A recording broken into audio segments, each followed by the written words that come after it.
Spoon and Rice. You know, this is really, as I've said, the most authentic place to come for Filipino street food, Spoon and Rice.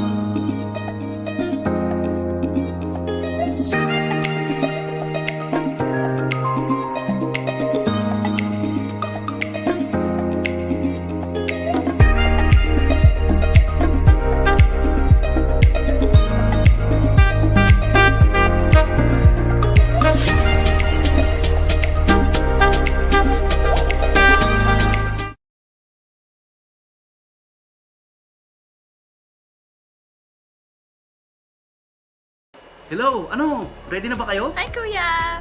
Wala sa shop yung bag na gusto ni Mama. Kailangan ko ng tuwing. Relax ka lang, may alam akong lugar, bigay ko sa address. Ayaw nga pala, kailangan ko nang ipadala yung pang-tuition mo. The best ka talaga, Kuya. Pero dapat sa road limit, ha? Siyempre si Kuya pa. Madiskarte yan eh. Alam mo yan. Oh, ha? Ay, si Mama tumatawag. Hi, anak! Ma, tawagan kita mamaya ha. Nagluluto kasi ako nilaga eh. O huwag kakalimutan lagyan ng paminta, ha? Di ma, o sige na, tawagan kita mamaya. Ano, nabili mo na ba yung bag? Oo, Kuya. Ako pa. Salamat sa pinadala mo. Malapit na ako sa bahay. Ma, bigay ni Kuya para sa'yo. Happy birthday, ma! Dali ma, galing sa amin lahat yan. Yes, galing sa amin lahat yan. Thank you! We miss you mga anak ko!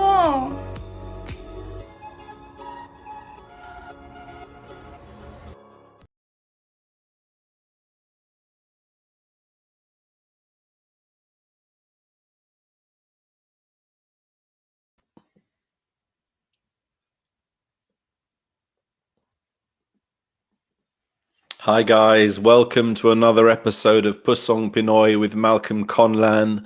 Although it's been a difficult week for me personally, I still wanted to bring this show to you because I know that this is something that people enjoy, and it gives me great pleasure, of course, to share my love of the Philippines and the Filipino people. I'd like to thank my sponsors, World Remit. Thank you for your continuous support and trust in my show. If you're sending money to the Philippines next time, you can do so by World Remit. And of course, your first three transactions are completely free. Just enter the code 3FREE, as in the number 3 and then the words FREE or the letters FREE. And of course, you can do that via their app. I've used it many times and it's a great service. I'd also like to thank Spoon and Rice, a shout out to them. I was able to visit them in Wembley last night as well. Love the food, love the vibes. So if you guys go down to Spoon and Rice, and also Comfort Healthcare. You know, today's episode to me is really, really special. I'm a big fan of Philippine dance, Philippine music. Of course, as many people know, I'm also a massive fan of Miss Saigon.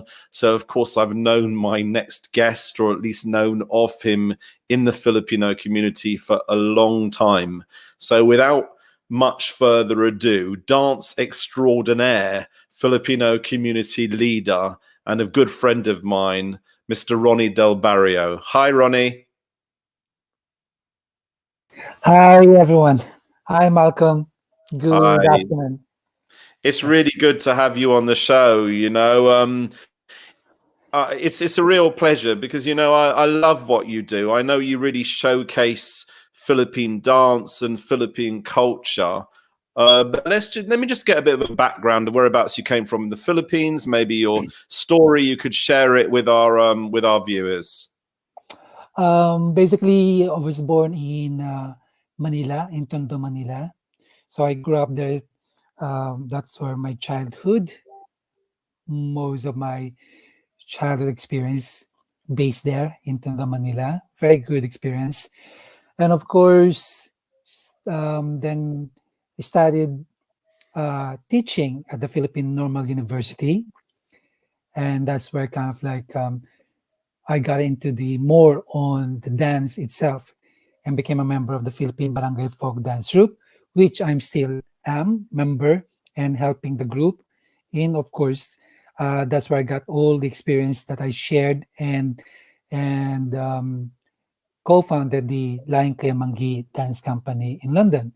And also, while it's in the Philippines, I've been a member of different dance companies in the Philippines, like the Manila Metropolis Ballet, the Hot Legs Jazz Company, been dancing and choreographing in different TV stations in the Philippines, while then also touring around at the tour around different places around the world through the Philippine Barangay Folk Dance Group and Manila Metropolis Ballet Company. And at the same time, while doing that, I was also teaching at the Pamantasan ng Lungsod ng Maynila, teaching physical education and also dance and sports. And then I migrated in the UK when I landed a good principal role at the Kokuma Dance Company. It's a African Caribbean contemporary company based in Birmingham as a principal dancer for 2 years before headed myself down to London and tried to audition to Miss Saigon. No experience in musical theater at all. My experience is more in teaching physical education, sports, and dance.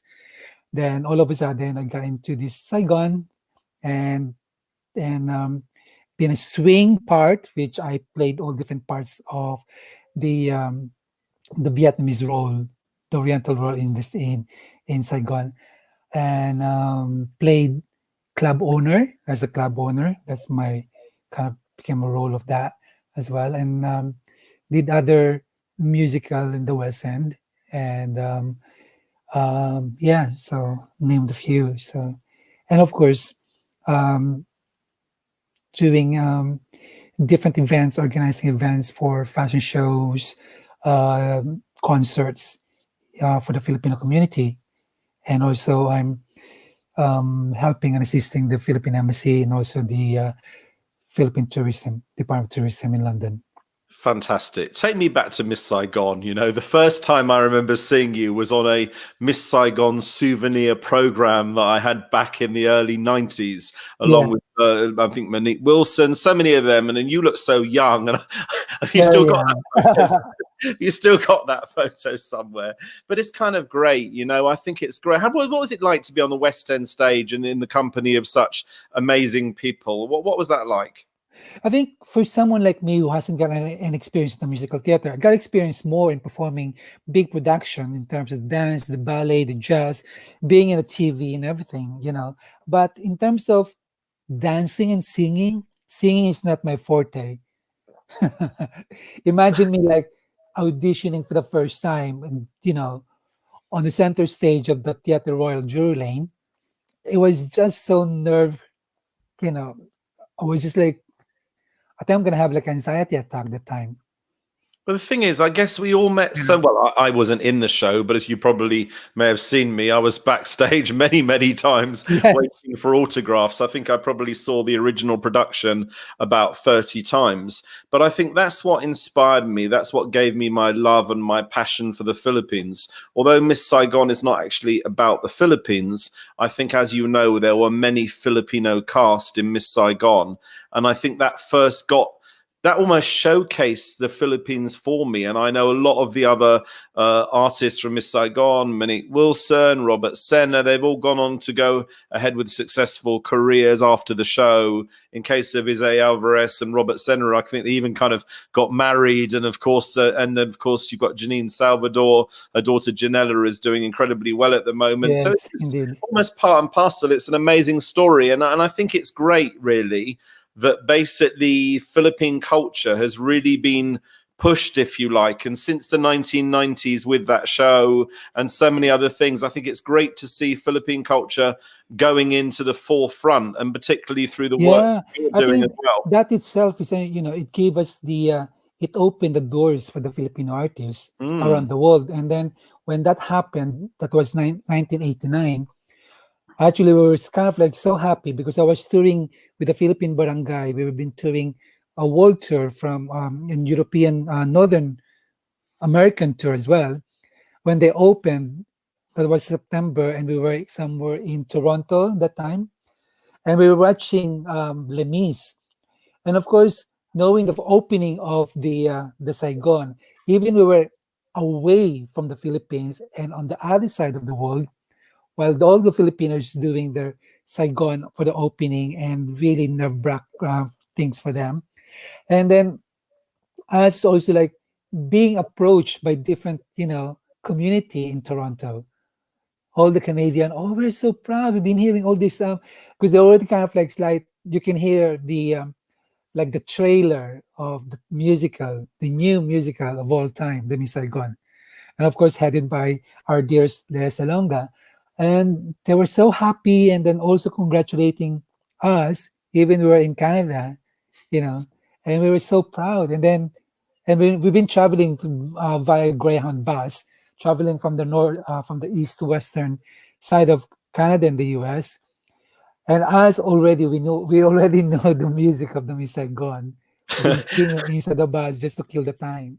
I think It's I learned it fantastic. off by heart as well. I had one of the original tapes, but of course, even like for Miguel Diaz, I know Miguel Diaz was a very successful performer in the Philippines in musical theatre, and it brought him over to the UK. He's now established a life here. He's got a guest house, and I think it's just amazing, these stories. I think one day, I don't know if you'd like to do this, but somebody should really make a documentary on all the stories of the Miss Saigon artists and what they've done. They've settled in different countries, in You should Germany do with it, Marco. Romeo.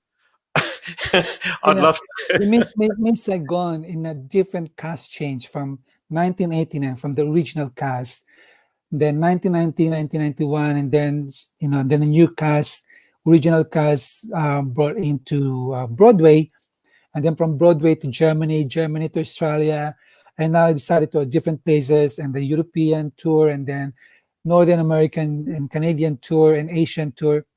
And even most of us became and was a member of Miss Saigon. We all got together in Facebook, and we became kind of like, and you you didn't know, invite me. a family. No, just like kind of like we became like a family. So every time there's a reunion, Mm, or now, yeah, or to celebrate it via Facebook, we all commented of all our experiences, mm. all our kind of like, going out after the show or preparing for the show, all these kind of things, parties and meeting people, and doing all separate kind of lives and activities. It gave us like a wholesome kind of family. It's fun. It's good. It's a good. Well, I know.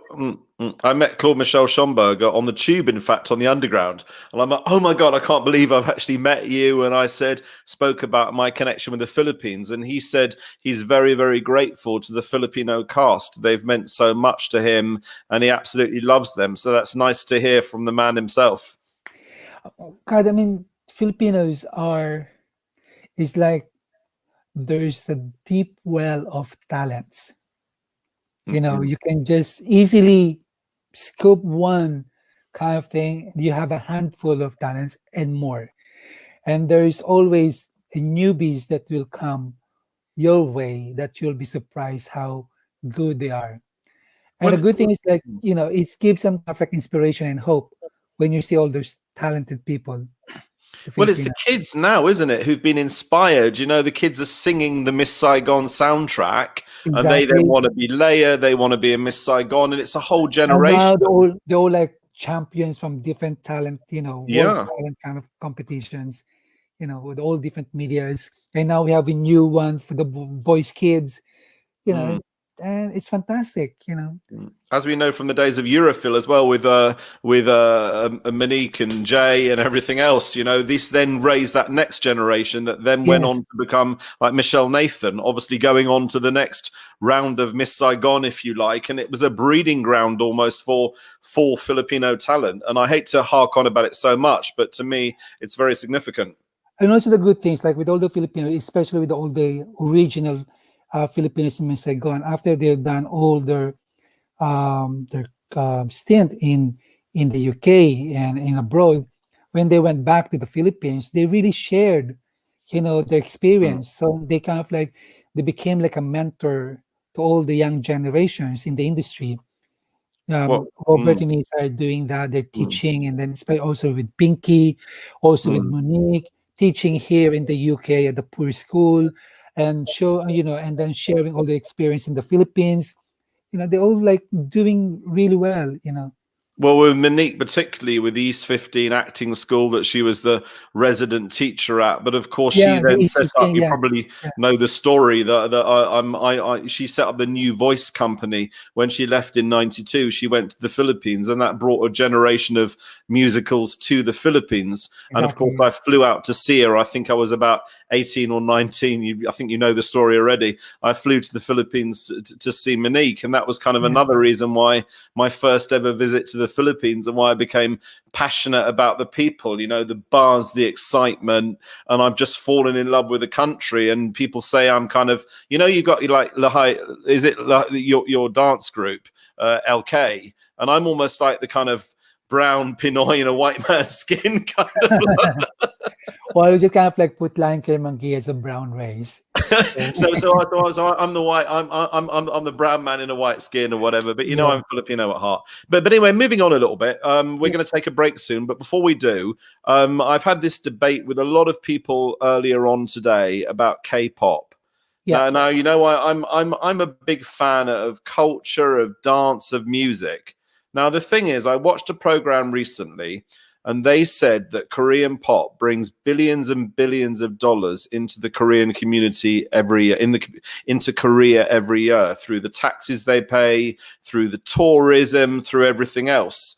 Now I said, why can't you have a K-pop in the Philippines? And people have told me there is a K-pop in the Philippines. It's called P-pop, and there's one particular group called SB19 who are a K-pop equivalent in the Philippines. But then other people have said we love OPM and that should be exported around the world. I also love OPM music. But the thing is, if an OPM singer goes to, say, the UK and sings in Filipino, it's only going to attract Filipinos. Whereas if a Korean singer goes to Wembley Stadium and sings in Korean, people from every single nationality across the world will go to that and appreciate that. Do you think there's the possibility of that happening with the Filipinos in like a K-pop? And being that you're such kind of a dance expert, is it maybe the speed of the dance of the K-pop groups, maybe the costumes, and is that possible for that to happen, say, within the Philippines? yeah. There's no limit what we can do, but I think it is more like the creative teams in the Philippines or whoever who wants to do it like how the K-pop's done, they have to kind of like visually envisage something that it is more globally feel. The formula of getting the right music, the right tone. Because sometimes when we do it in the Philippines, it's kind of like they limit or it's still kind of like there's still kind of like very old feel about the sound, Mm. and the way the full marketing kind of thing is not right. So that's why kind of like even if you listen to the music with the OPM can be globally good, even if you sang it in your own language. But if you change the music, actually, if you listen recently, there's one Filipino American um, music producer who collaborated with different kind of like really big stars, singers, and collaborated with our different OPM um, leading singers in the Philippines, like Regine and other Regine Velasquez and other people, and also recently with Nicole. Mm. And they did all this OPM music, and then if you listen to it, it is in YouTube. It was fantastic. You can listen from the original soundtrack and from how they've done it, how they collaborated, the whole thing is very good.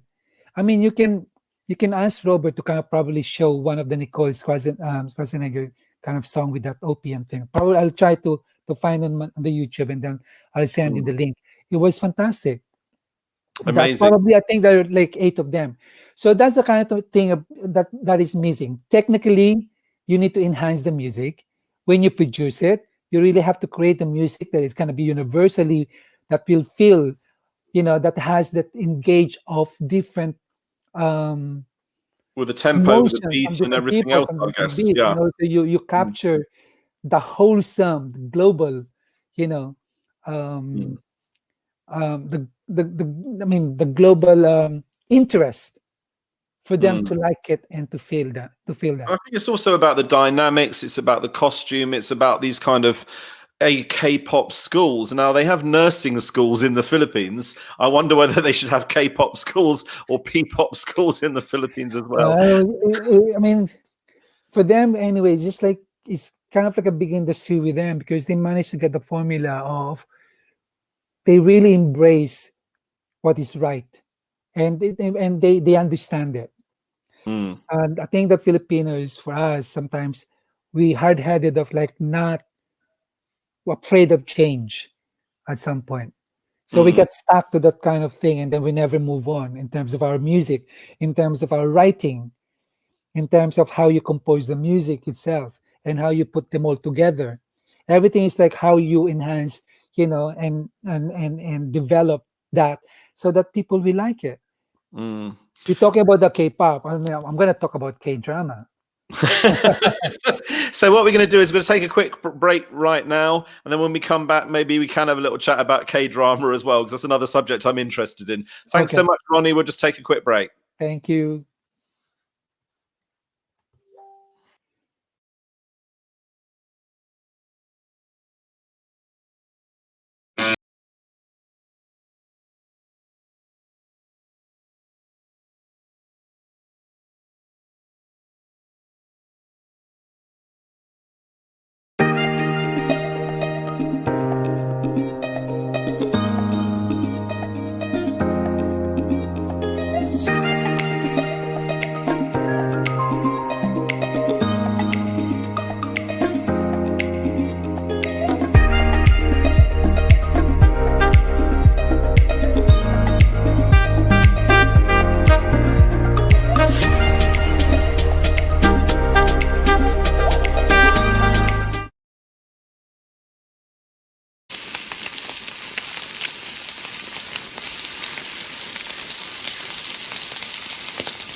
Spoon and rice, this is really, as I've said, the most authentic place to come for Filipino street food. Spoon and rice.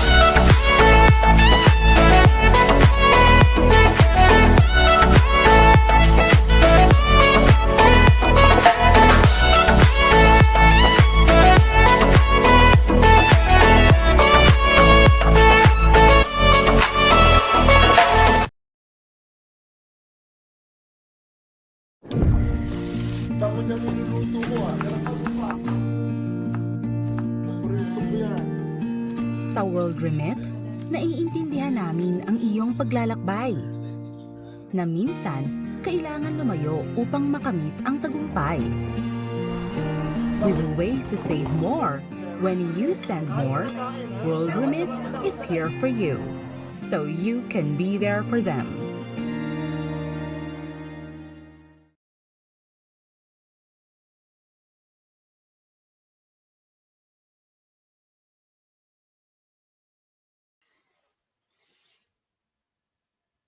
Thanks so much again to my sponsors and to everybody involved with the show. This is Pusong Pinoy with Malcolm Conlan, and I'm really pleased to be interviewing Ronnie Del Barrio again. Hi, Ronnie. Hi. How are you? Oh, Malcolm, the Filipino American music producer. His name is Troy Loretta. Fantastic. So and he's kind of like redone all this OPM, a very good OPM from Regine Velasquez, from Pia Toscano, with Nicole Scherzinger. Yeah, and you'll see that. I sent a link to to the group chat. So That's awesome. You know, I think things do seem to be like changing in the right direction, and I think it's about Filipinos kind of harnessing what's happening in the world stage, and I think it's also about attitudes, isn't it? I think, you know, the same thing we were talking about K drama, and of course K dramas imported into the Philippines, and it's so popular with the young people. But I also hope that Filipino, I'm almost not like Trump with America first, but I'm almost like Filipino first. That's been my agenda now for a while, which is why I always visit different Filipino restaurants and promote them. Of course, Spoon and Rice are our brand partner here as well. You know, I think we should be buying Filipino, promoting Filipino. And if we go back to the days of your involvement with the Lord Mayor show, and I know that was amazing. We're showcasing the Philippines, and I really think we need to do that. And I think, you know, K-drama is great, and I know they are getting a little bit more gritty, including like Piolo's film On the Job with Gerald Anderson. And maybe that's the way that we need to go to make the Philippines kind of more marketable abroad. I think, I mean, we are very, very good in creating things, especially with the film. You know, with all these low budget films, if you go to a different kind of festivals, Filipinos are, you know, are winning because of the storyline, because of the how they do it and how they created the whole thing with a low budget, with no money, was fantastic. I just only wish, like, when they do a different kind of, like, on a commercial basis, when there's a money, then they should really put the Filipinos, whoever the producer or the companies from GMA or ABS-CBN, I would say they really should hire a group of writers to get the storyline right and in place. It's the formula that works, though, isn't it? The whole It love is. boy meets girl love story, making for- billions of pesos, and that's what they want to continue with. Exactly. I mean, for me, I mean, if you're gonna create, I mean, do something anyway, then why not do it right? Why not just like waste because of the quickie kind of, you produce it very quickly and done that and that's it, you know, rather than think about it fully, what step and the formula that will works to the audience. So at least the other nationality will buy it, will buy our products. So it can be relatable to them, and they can see it properly, and they can understand fully of the full story that that really affect them, and really that shows that the story is universal. That's how the K-drama was kind of like doing to us worldwide. There are some shows that we've sold, but you know, there are is, some. but you can see like why the Netflix have been producing all this K-drama with them, collaborating with them, because they can work with them and understand how it works. Then if you do it in the Philippines, in terms of like how it's been done, it's just, and there's a lot of protocol in the wrong way, in the wrong places. I'm sorry, but I think it's about getting the message out, isn't it? And I think I have to be honest, and we were speaking earlier on, and it's something that really is an issue for me, and that's the way that LGBT community is sort of treated in the Philippines. I know, unfortunately, I don't want to say too much about it, but there is still just some discrimination. And I think the Catholic Church, although there's supposed to be a separation between church and state, the Catholic Church still have some influence over the Philippines. And I'm not going to criticize the religion, but in fact, in terms of media, in terms of everything else, there is a certain lifestyle that the Philippines has to portray in order to engage with Filipinos. And I'm not saying things have to change, but what I'm saying is, you know, I think things are changing, and you have to accept that. You know, even marriages, same-sex marriage is still illegal in the Philippines, and that, to me, is ridiculous. You have people who are absolutely unhappy in their lives and they want to get married, and I believe that should change. And people would disagree with me and bash me, but that's my personal opinion. No, I mean, actually, you're right in that. You know, Malcolm, it's kind of like a long battle, you know, especially with the LGBT Q plus now, you know, we're trying to put the whole thing in place, but it's a long battle, and we're just like being left behind, you know, really being left behind. We're becoming more like what do you call that? There's a term, I don't to use it. We're not we're becoming like ignorant, or Yeah. about the whole issue, which shouldn't be. Everything Well, is changing, culture is changing. Why not embrace the change for the good? Even well, even the Roman Catholic, even the Pope says you acknowledge even the same sex. Of course, not imposing about things, but clearly the Pope acknowledging, mm. the same sex marriages. I think he spoke about a union, didn't he? And not to be too controversial, but I think maybe it was more of a union than the marriage that we see it in a church with a white dress. I don't. Yeah, Nobody's asking for that. I know that people aren't no, asking for that. yeah, It's asking for some kind of union so they can get on with their lives and so that they can be happy, and they should be allowed to have that happiness the same as any other community within the country. And it's also the case that gay people are seen as almost comedy. You have all the sort of comedy roles, and I just want to see the serious roles. Gay it's people in a not serious comedy role. role. It's more like we're more fun Yeah. like of what we do, because we are very light-hearted people.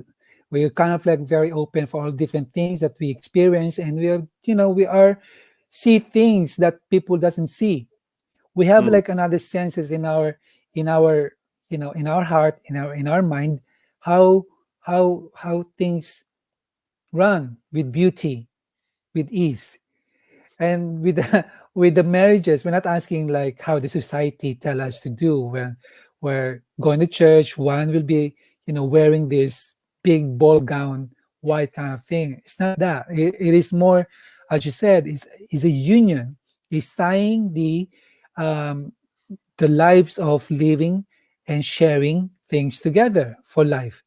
Either it can be, as a soulmate, for companions, or for legal purposes. All those kind of different things that the government and the people, the society has to recognize. We recognize all different things, and we should recognize the LGBTQ plus. Another thing that I kind of like want to brought on this one, you mentioning about the community of the LGBTQ, is the new thing about the government saying that the Balikbayan can return to the Philippines starting the 7th of December, and they can bring their spouse. So we have this kind of issue, spouse.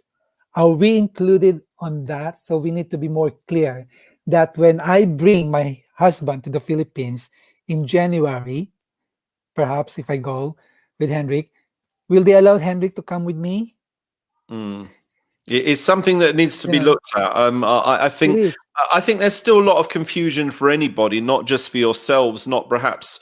It's for everyone. I think it's almost like there's a limit, and I've said this before. Apparently, there's a limit that nobody knows of people going on bayan status into the country, and nobody Yeah. actually knows that limit. So my concern is, if I was going to go back home with my wife to the Philippines in January or December, have I reached that limit? Well, or normally you spend 2 days in a quarantine hotel before you can actually get your results. But I suspect that over Christmas, you'll probably spend 3 weeks in a quarantine hotel and I miss mean, Christmas altogether. And well, I you're think right. I there's don't a think lot it's the of best. issues, a lot of worry, a lot of stress. And That's what's gonna happen, Malcolm. If you're gonna go travel before Christmas, you'll get stuck in the hotel or mm, the airport itself, because how things, that how slow it can mm, happen in the Philippines, because you'll be spending so much money.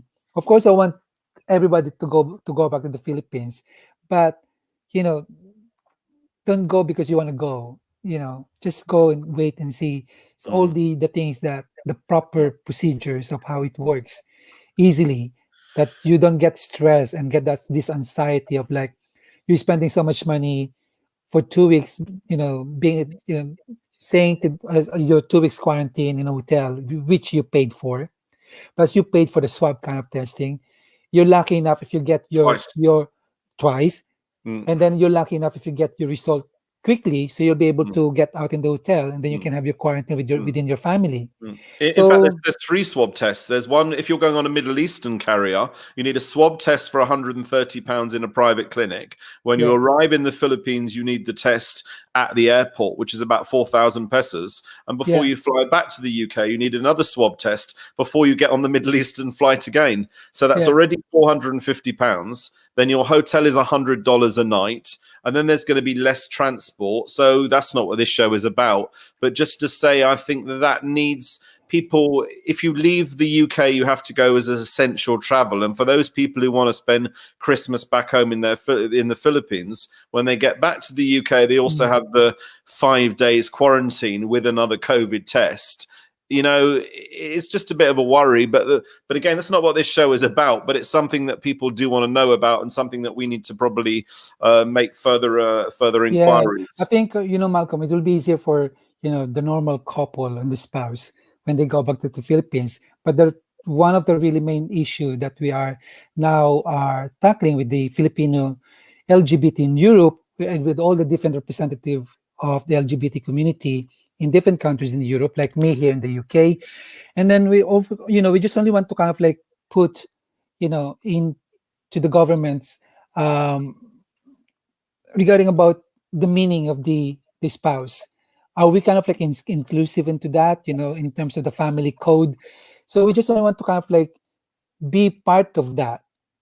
And then have to kind of really be specific of like, they should include us. Well, the way I see it is, if you're legally married in the UK and you have a marriage certificate to say you with your spouse, then I don't think it's an issue. I think that's maybe what they'll probably say. I may be wrong, but if you're legally married and you have a marriage certificate, then that means you should be under Balikbayan status. That's the way that I interpret the law. Yeah, actually, that one is like kind of like that. I had the experience.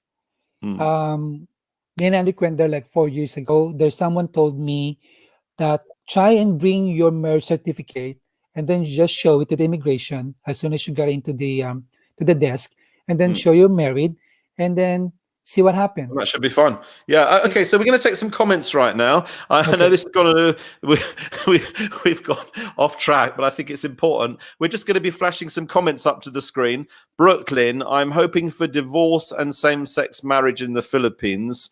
Again, I don't want to get too controversial, but I know Pia Cayetano was going for the sort of divorce bill in the Philippines, Senator Pia Cayetano, and I know that's still in progress. Yeah. And same-sex marriage, I know. I hope too that will happen. I suspect it will happen one day, particularly now as the Pope has now almost said a same-sex union, if you like. And I think that's the start of it. I think now he's said that. I know people are saying it's not the Latin interpretation. It doesn't really mean that. I understand all those arguments. But what I think is, my confidence is that things are going in the right direction. Yeah, things going to the right direction. But of course, it's going to be like a hurdle for us to... A long battle. Like a long battle. But that's why we need all different communities around the world to kind of like support, especially in the Philippines, with all our family and friends, and with all this, who's living a normal life, to kind of like show some support that we should have the same right as you have, as everybody has. Completely right. Completely right. We have small comments. This is the kind of like thing. It's the right time for us to kind of embrace the changes. This is the new culture. Embrace it. Don't resent it, because there is so much, lives that will be much more happier. We all gonna die anyway. Why not like give this kind of like small gift for us, to unify us? Completely. I completely agree with you, Ronnie. It's something that's very close to my heart. I love the Philippines, but this is an issue that I'm very concerned about. Yeah, let's go ahead and flash the rest of these comments.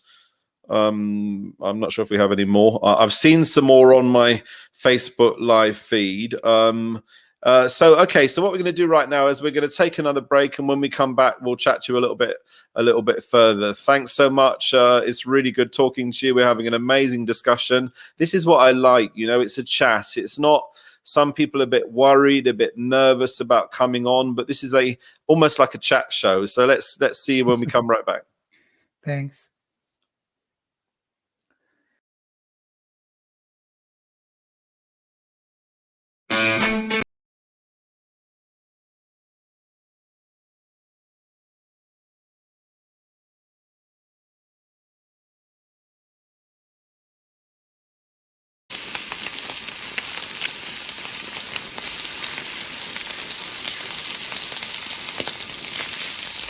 Spoon and rice, you know, this is really, as I've said, the most authentic place to come for Filipino street food. Spoon and rice.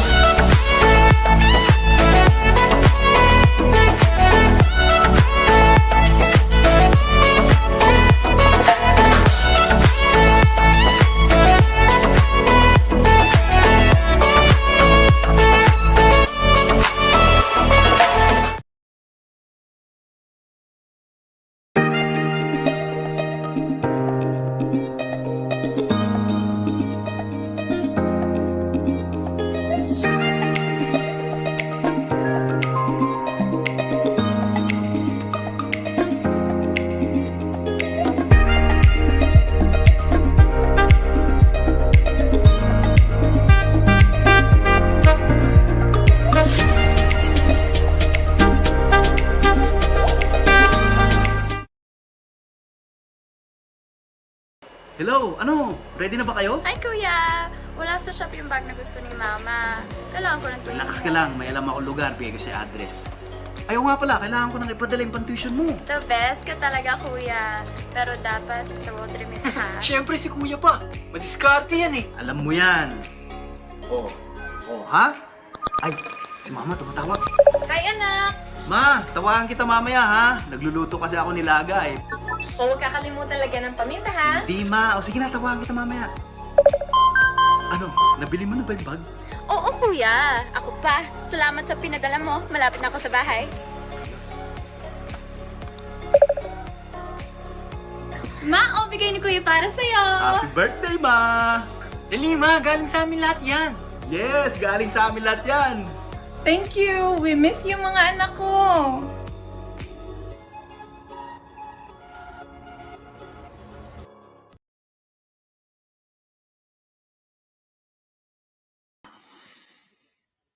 Thanks so much, guys. Welcome back to the final part of our show.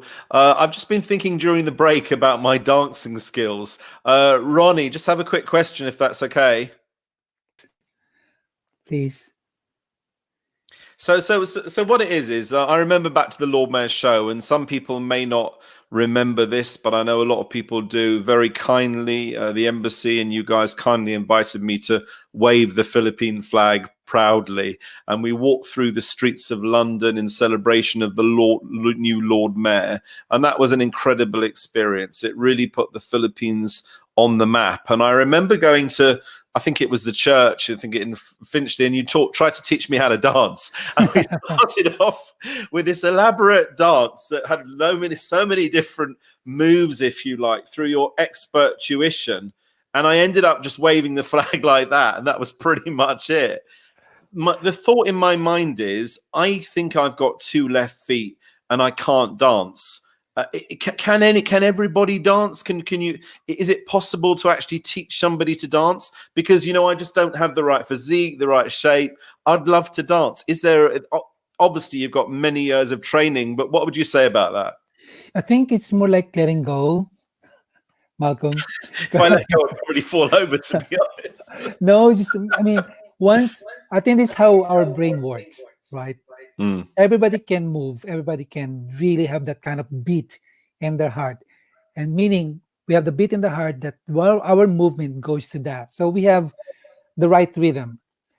But the minute we sort of like in our brain said, you cannot move, you cannot dance, and that's already directing you before you even move that you cannot dance. That's why sometimes when people are when they're by themselves and they listen to the music, you move yourself, you dance. And any kind of like form of dance, as soon as you move, you go with the beat, that's a form of dance. So you can move. So I you think can do if I was it. Everybody can do it.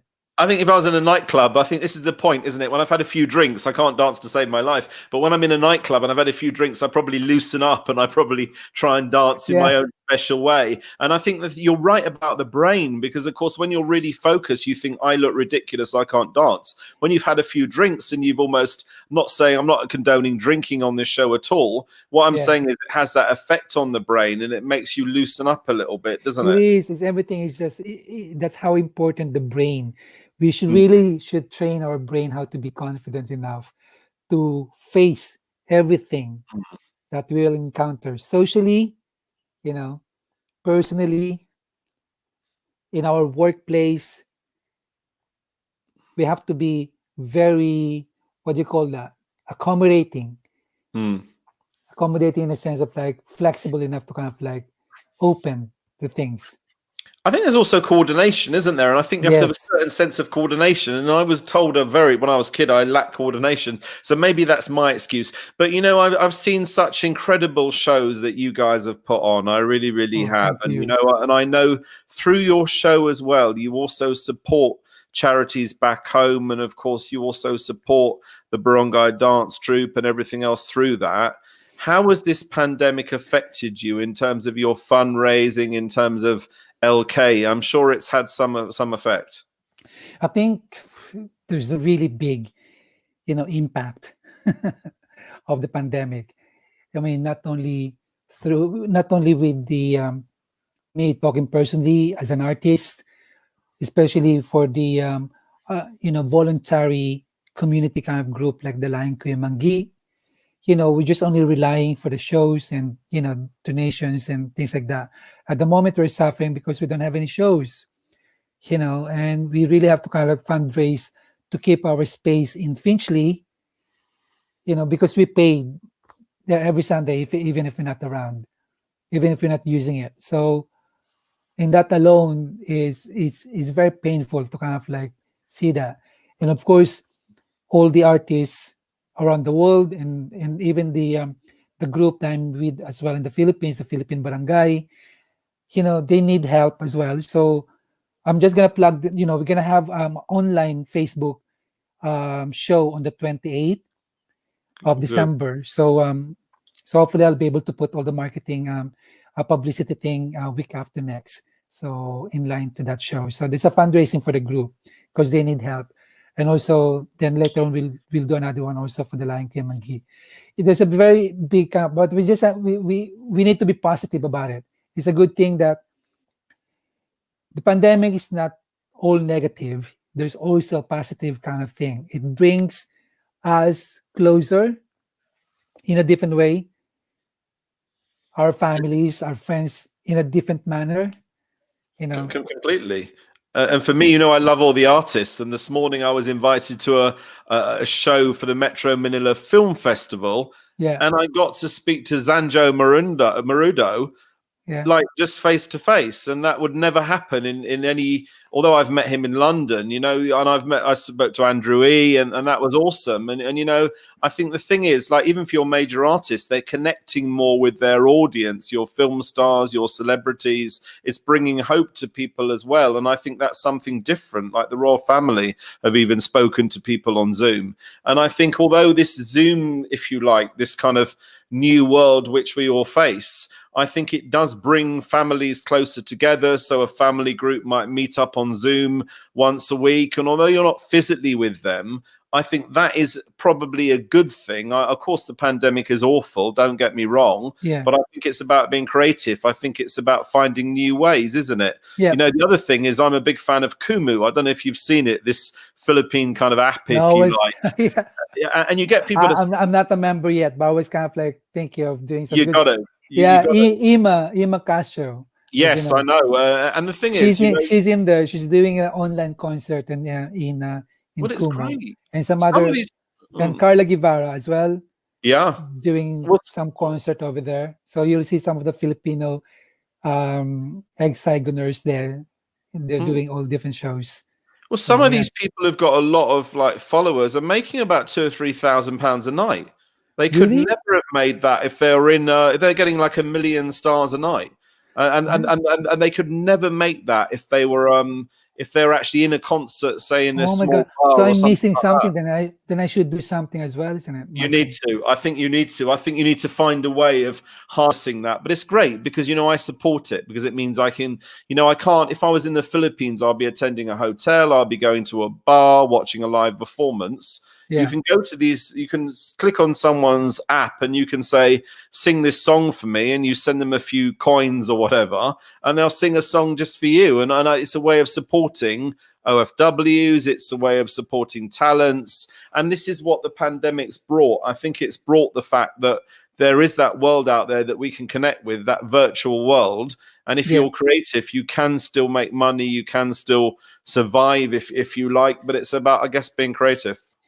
Yes, it is. Just kind of like, don't resent it. Embrace it. Embrace it. That's what I say. And then don't make it more complicated as it is. Make it simpler. What will you be doing over Christmas, Ronnie? I'll be. I was hoping that I'll be able to get back to London, but there's no flight. There's no availability flight for me to go back to London because I was thinking of going back there for a week and then come back here in Ebeltoft in Denmark. And but now I'm going to be stuck here till the New Year's Day, so I'll be spending more on my in-laws with Hendrik's family for Christmas. Nice. And what is Danish food? So tell me the kind of food that you would eat over Christmas.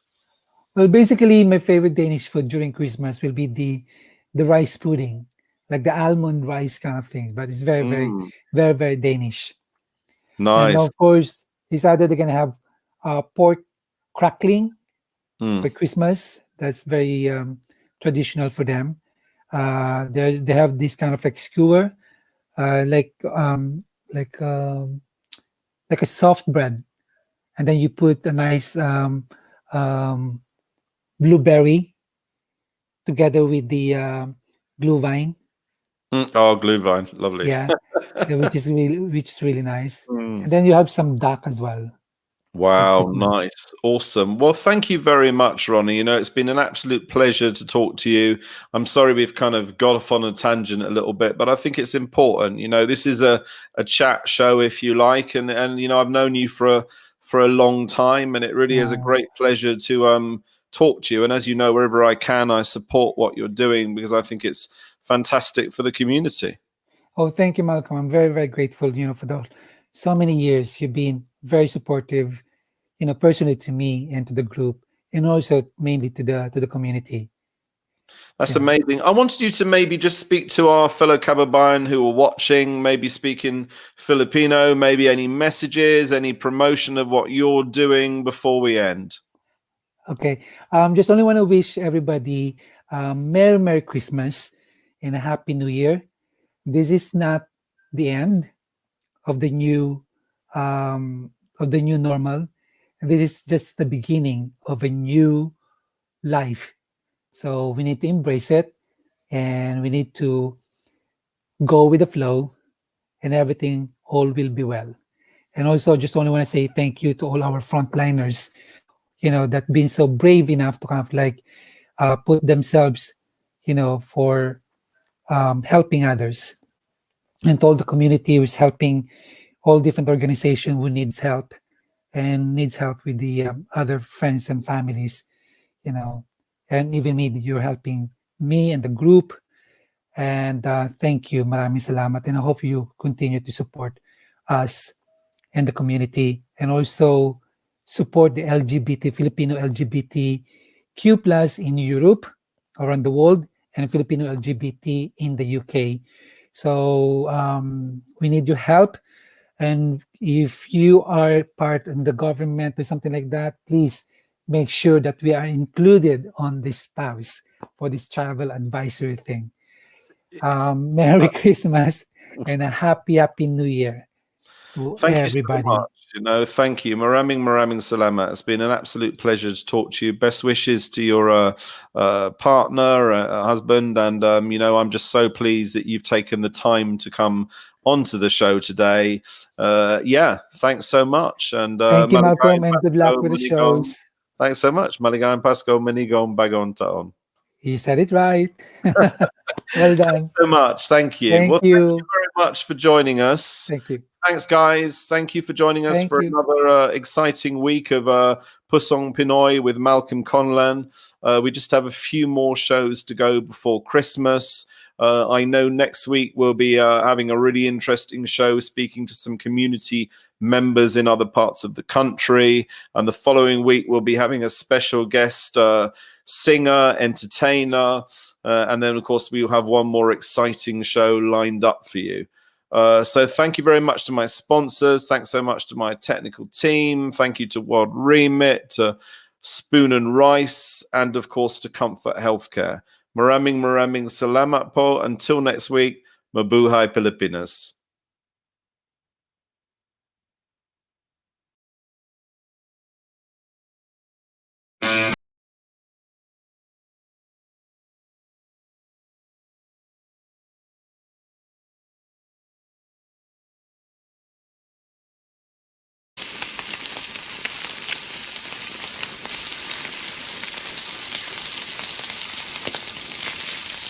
Spoon and Rice, this is really, as I've said, the most authentic place to come for Filipino street food. Spoon and Rice.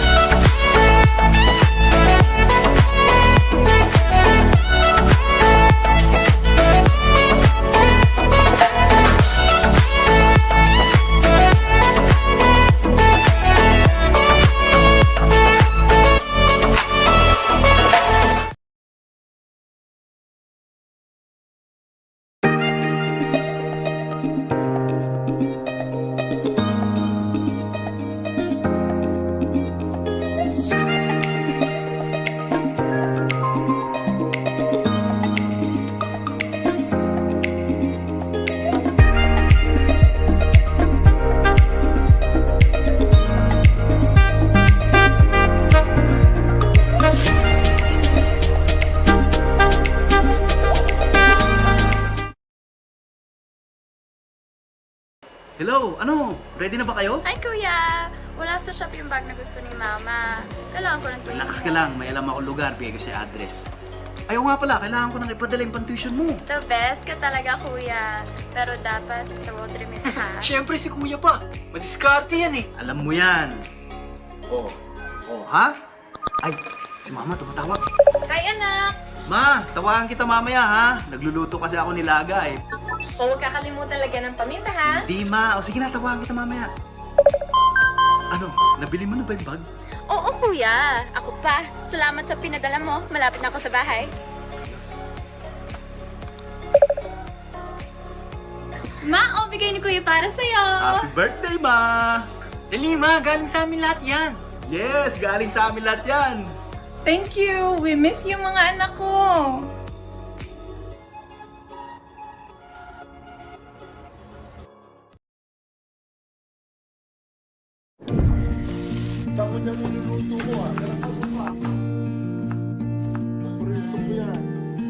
Sa World Remit, naiintindihan namin ang iyong paglalakbay. Na minsan, kailangan lumayo upang makamit ang tagumpay.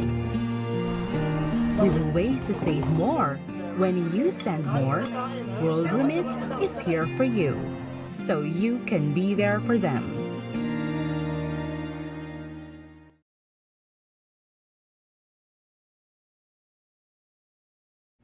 Hi! We're Fourth Impact! And hello to all the viewers of Pusong Pinoy with Malcolm Conlan. Thank you for always supporting Fourth Impact, and please, you can download our new song, No More. And all digital platforms. Yes. And you can follow us on all our social media accounts. Just type Fourth Impact and everything is verified. So, Thank you! God bless everyone. Keep safe.